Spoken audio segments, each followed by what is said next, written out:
Lideri i opozitës Ali Berisha ka hedhur akuza të forta ndaj kryeministrit Edi Rama, duke deklaruar se qasja e tij ndaj Erion Velia ishte një sjellje tipike e ekstremit të majt e mafiozëve. Megjithëse tha Berisha ai e meritonte implikimi i të gjithë kupolës së Partisë Socialiste pasi ai ishte i burgosur dhe arrestuar, duke e politizuar në këtë shkallë një akt të tillë. Është dëshmi, është tipar i ekstremit të majt, i forsave politike të ekstremit të majt ose i mafiozëve. Sipas kreut të Partisë Demokratike, kjo situatë është kudo, në të gjitha qarqet. Berisha tha se në garë është bota e krimit.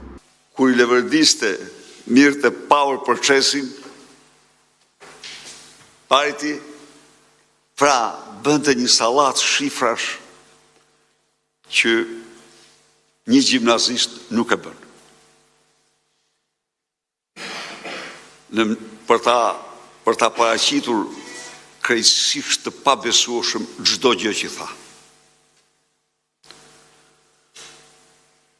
U bë një diskutim sepse ky kontrollon mediat. Krejtësisht është i papërmbajtur në kontrollin e mediave.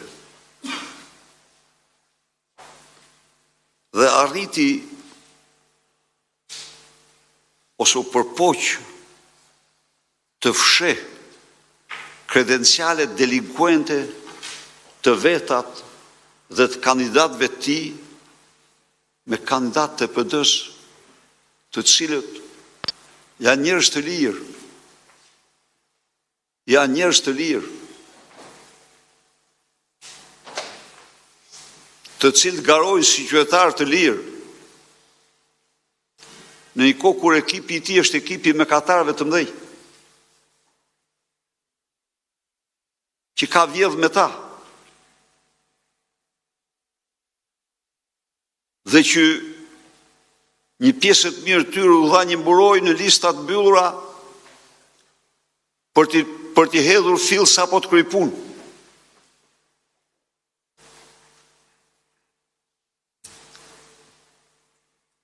Nga Gjirokastra në Tropoj,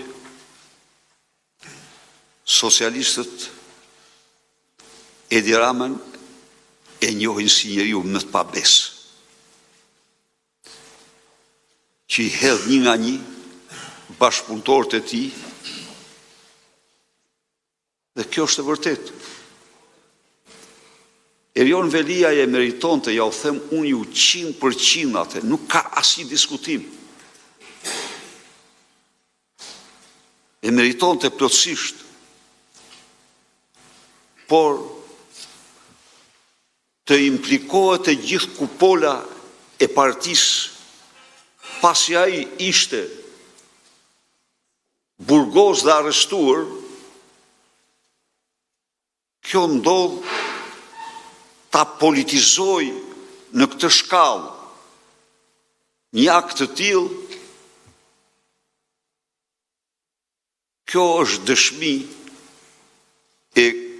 është tipari i ekstremit të majt, i forcave politike të ekstremit të majt ose mafiozëve. Tani ai u arrestua. Shë gjykim. Ky merrej me statuset e tij. Absolutisht po. Ky i çonte Uluziu.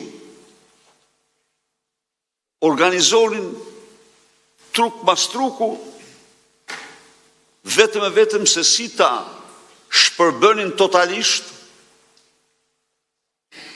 në mënyrë që të mos denonconte. Por natyrisht socialistët këto i kanë kuptuar. I kanë kuptuar që ai listën këta që i kanë Tiranë i ka armiq. Grupi Xhafa është grupi armiqësor. Po, Haptas është grupi armiqësor. Se këta në këto koncepte ecin. Çka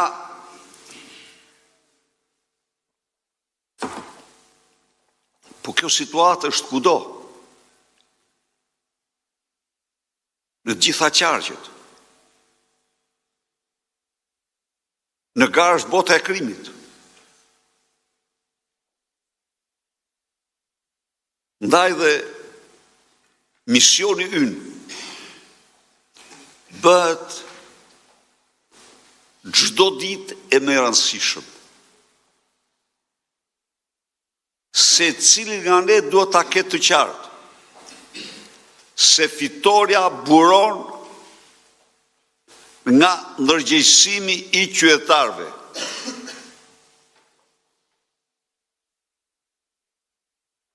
Aftësia jonë për të ndërgjegjësuar qytetarët